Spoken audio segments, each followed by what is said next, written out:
abadi. Tuhan satu. Dan kepercayaan kepada Tuhan yang satu inilah, tauhid inilah yang menjadi api yang berkobar-kobar menyala-nyala di dalam Quran itu.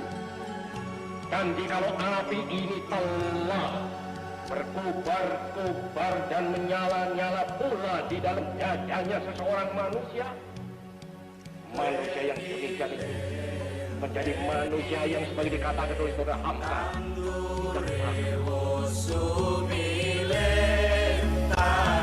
Bismillahirrahmanirrahim. Assalamualaikum warahmatullahi wabarakatuh. Alhamdulillahi rabbil alamin. Assalatu wassalamu ala asrafil mursalin Sayyidina wa habibina wa syafi'ina wa maulana Muhammad wa ala alihi tayyibin wa sahbihil muntajabin wa tabi'ina lahum bi ihsanin ila yaumiddin. Sahabat Islam ramah, dalam suasana Ramadan yang penuh berkah ini, marilah kita senantiasa bersyukur atas rahmat yang Allah berikan kepada kita semua. Mudah-mudahan kita masih diberi kesempatan untuk terus beribadah, menunaikan ibadah puasa di bulan suci Ramadan ini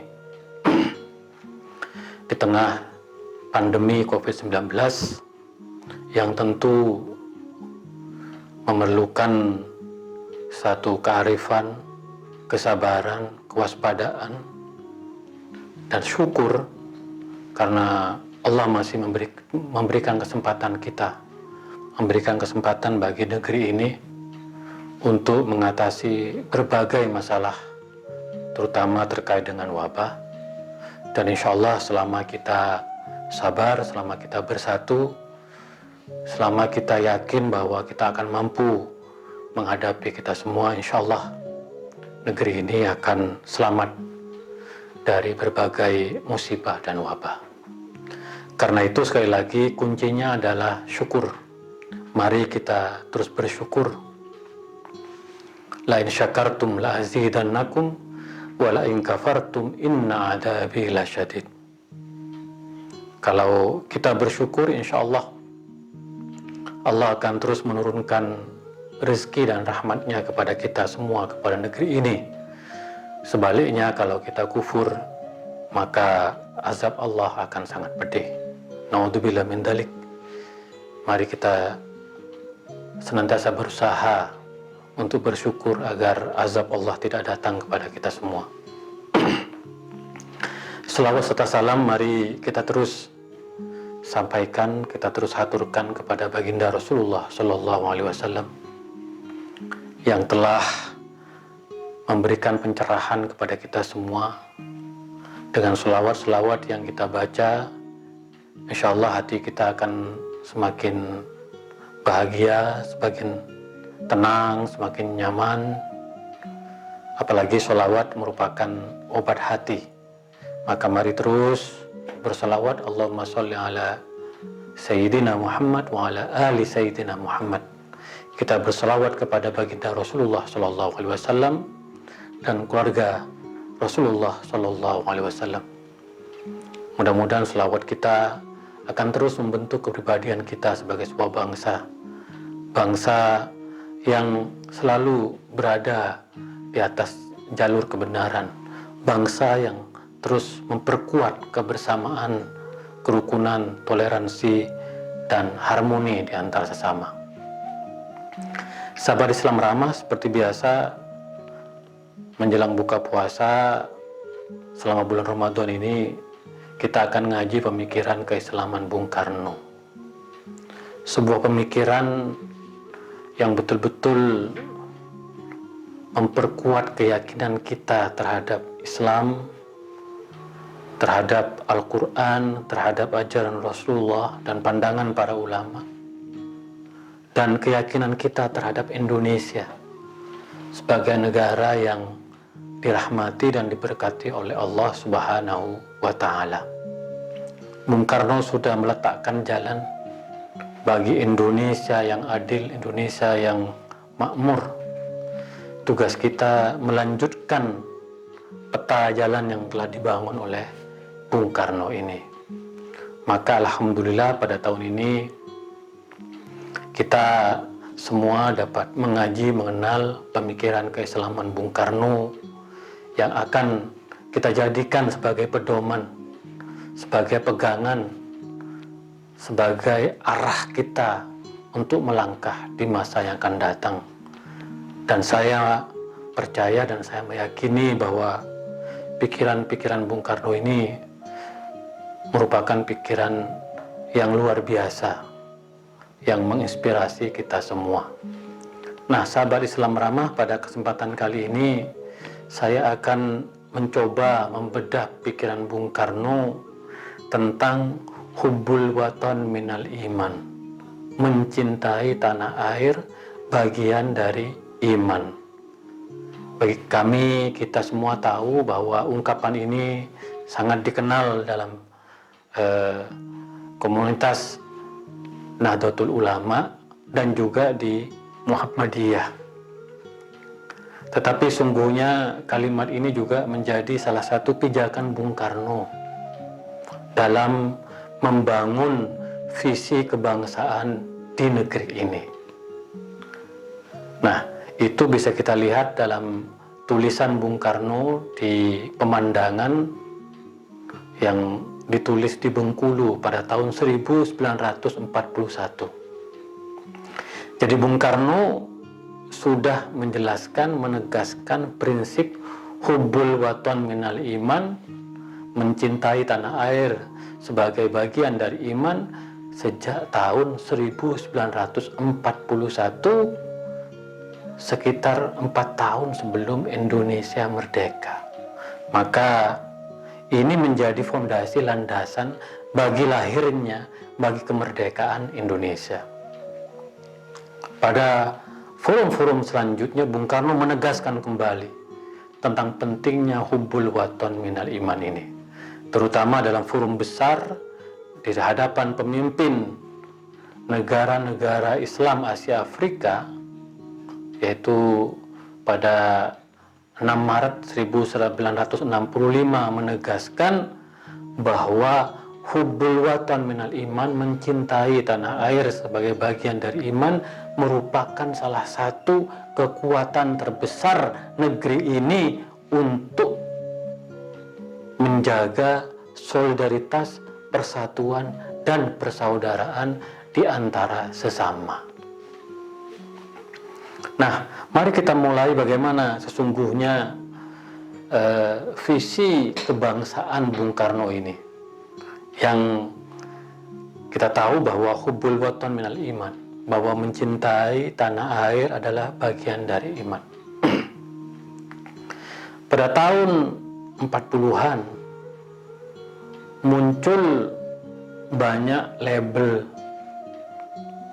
banyak tudingan bahwa Bung Karno adalah seorang yang nasionalis, yang anti-Islam.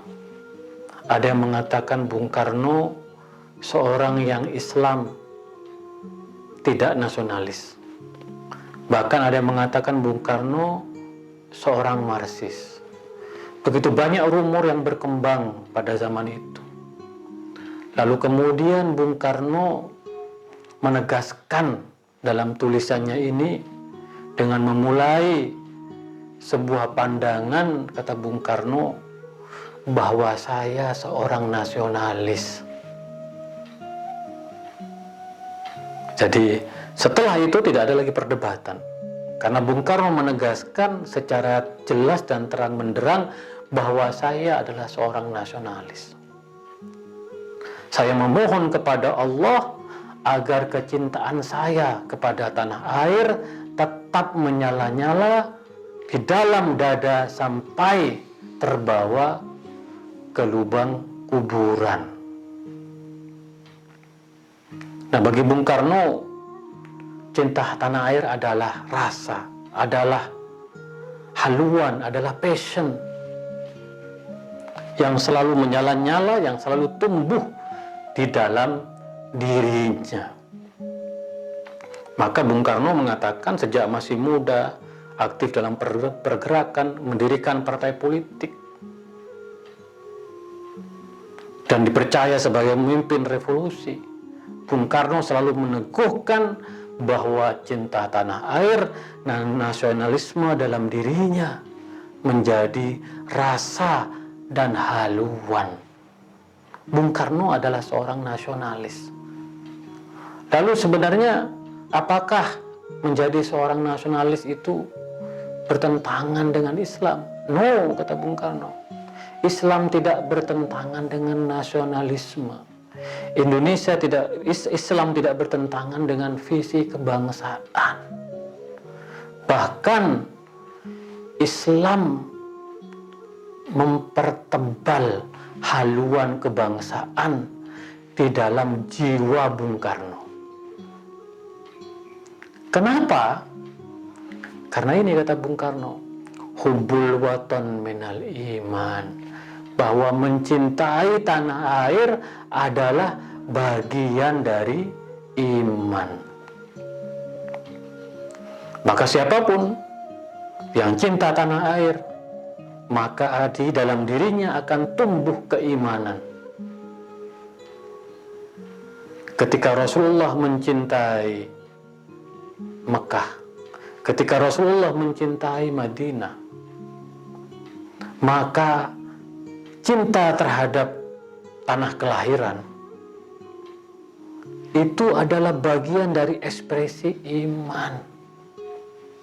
Karena sungguhnya yang dilarang oleh Islam bukan nasionalisme, bukan kebangsaan. Yang dilarang oleh Islam itu adalah kebangsaan yang asobiyah, yang fanatis. Kebangsaan yang chauvinis, yang sempit,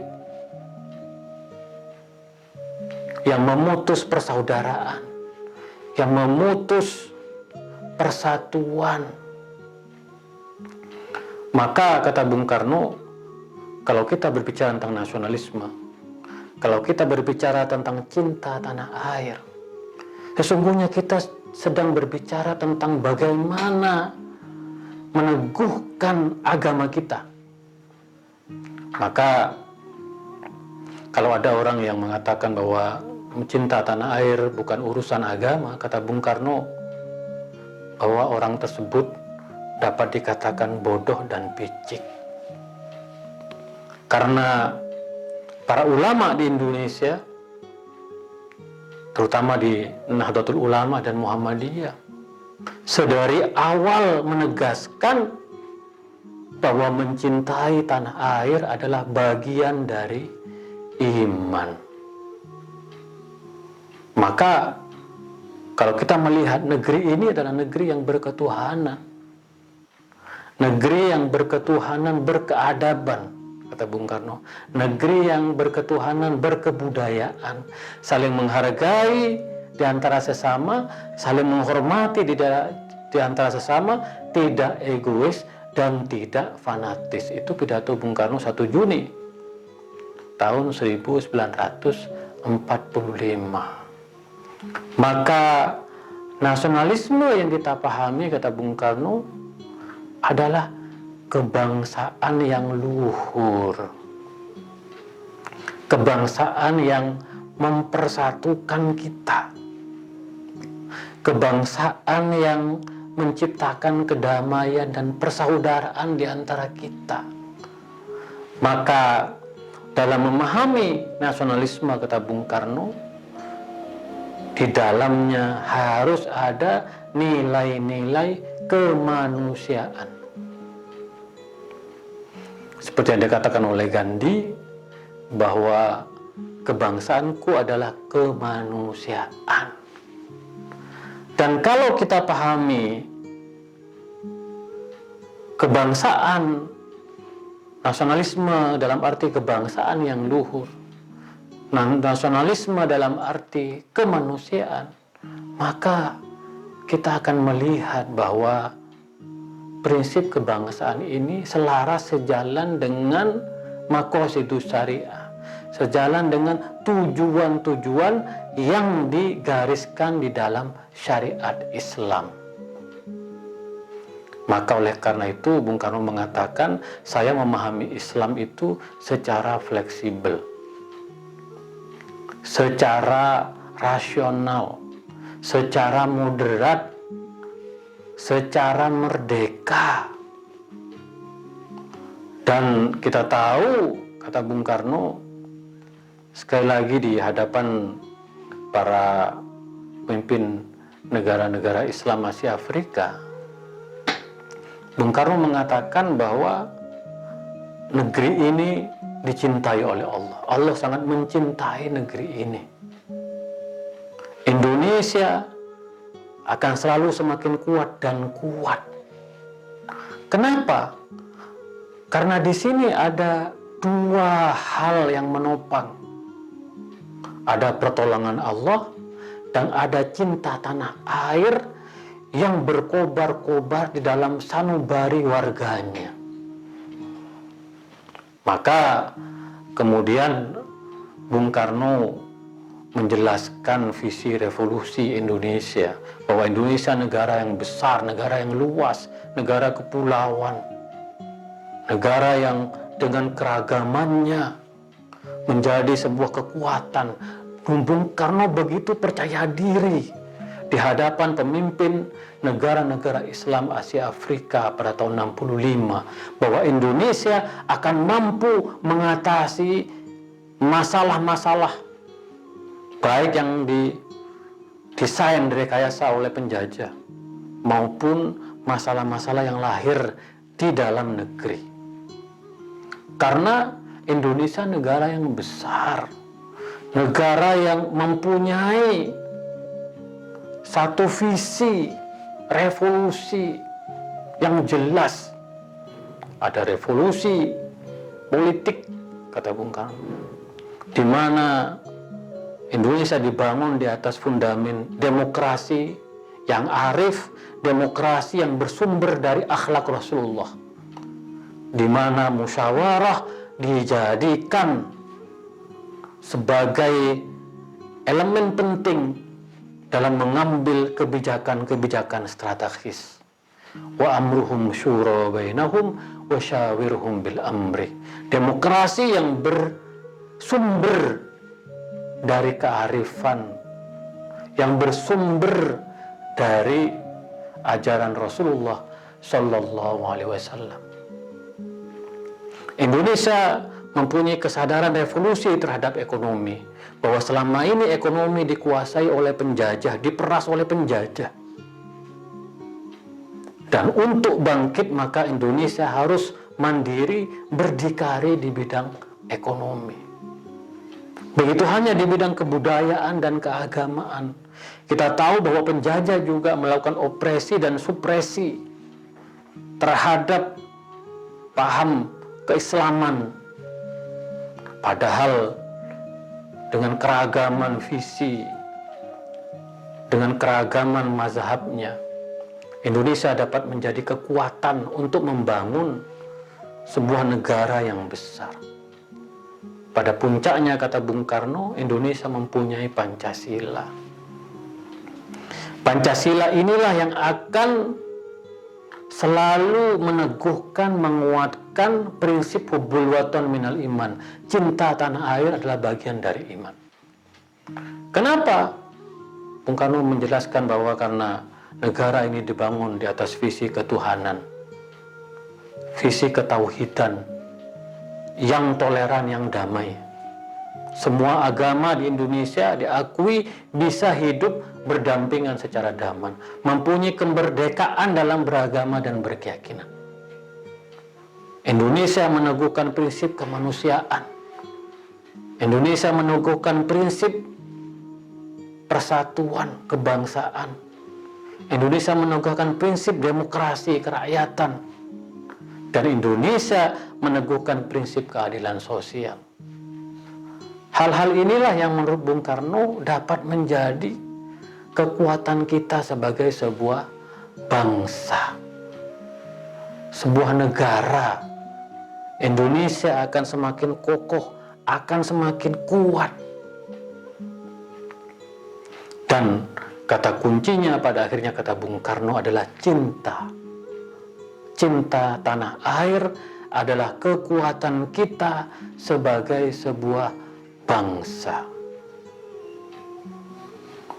Dan memang cinta tanah air, Bung Karno mengatakan ini, ada yang mengatakan ini hadis Nabi, tetapi kemudian banyak yang mengatakan ini hadis dhaif, tetapi sungguhnya ini adalah pepatah Arab yang dikodifikasi oleh para pendiri bangsa, oleh para ulama untuk membangun, melahirkan yang namanya Indonesia. Karena Indonesia tidak akan pernah lahir dan tidak akan pernah kuat tanpa cinta terhadap tanah air. Maka menumbuhkan satu sikap, satu nilai cinta terhadap tanah air itu menjadi sebuah keniscayaan. Apalagi kata Bung Karno, mencintai tanah air adalah bagian dari keimanan. Kalau negeri ini bersatu, kalau negeri ini dipenuhi cinta, maka umat agama-agama yang berada di negeri ini akan mempunyai kemerdekaan dalam beragama, berkeyakinan, sehingga imannya tumbuh, imannya kuat. Maka kita patut bangga melihat semua agama di negeri ini betul-betul mencintai tanah airnya. Kita melihat seluruh aliran kepercayaan mencintai negerinya. Kita melihat juga beberapa faksi-faksi politik mencintai tanah airnya. Maka kata Bung Karno, cinta tanah air merupakan kekuatan dalam diri kita untuk melawan penjajah. Dan ini Bung Karno sampaikan di depan para pemimpin negara-negara Islam Asia Afrika.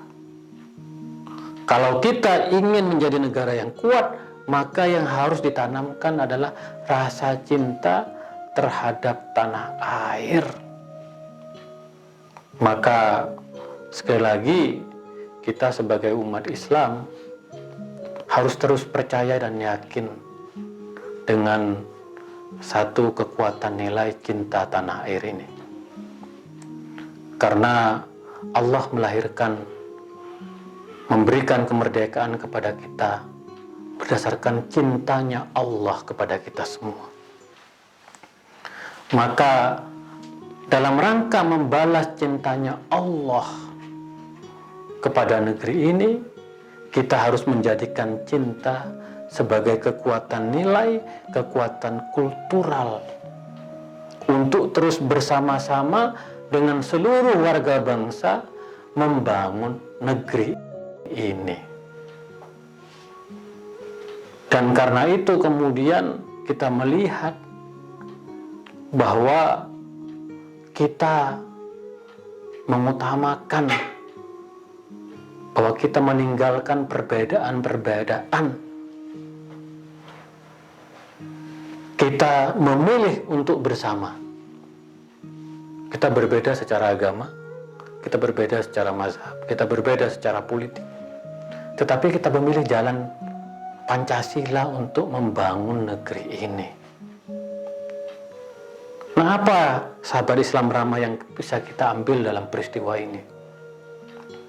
Di masa lampau, pada tahun 40-an, Bung Karno sudah membangun visi besar ini.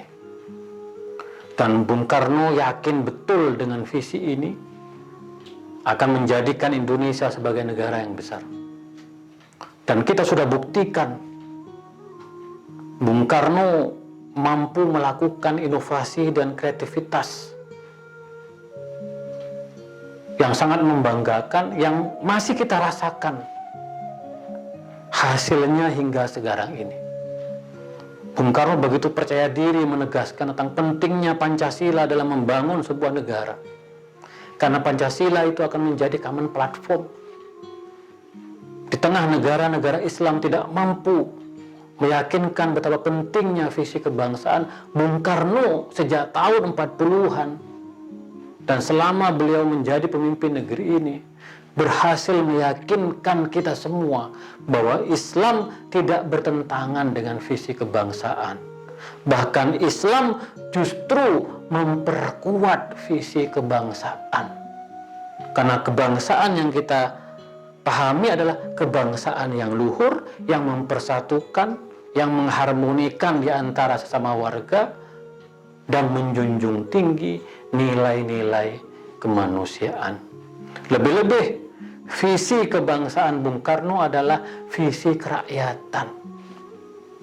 Bagaimana orang-orang yang lemah, orang-orang miskin, orang-orang yang tertindas mendapatkan perhatian dari negara. Ada keberpihakan negara terhadap rakyatnya, terhadap warganya.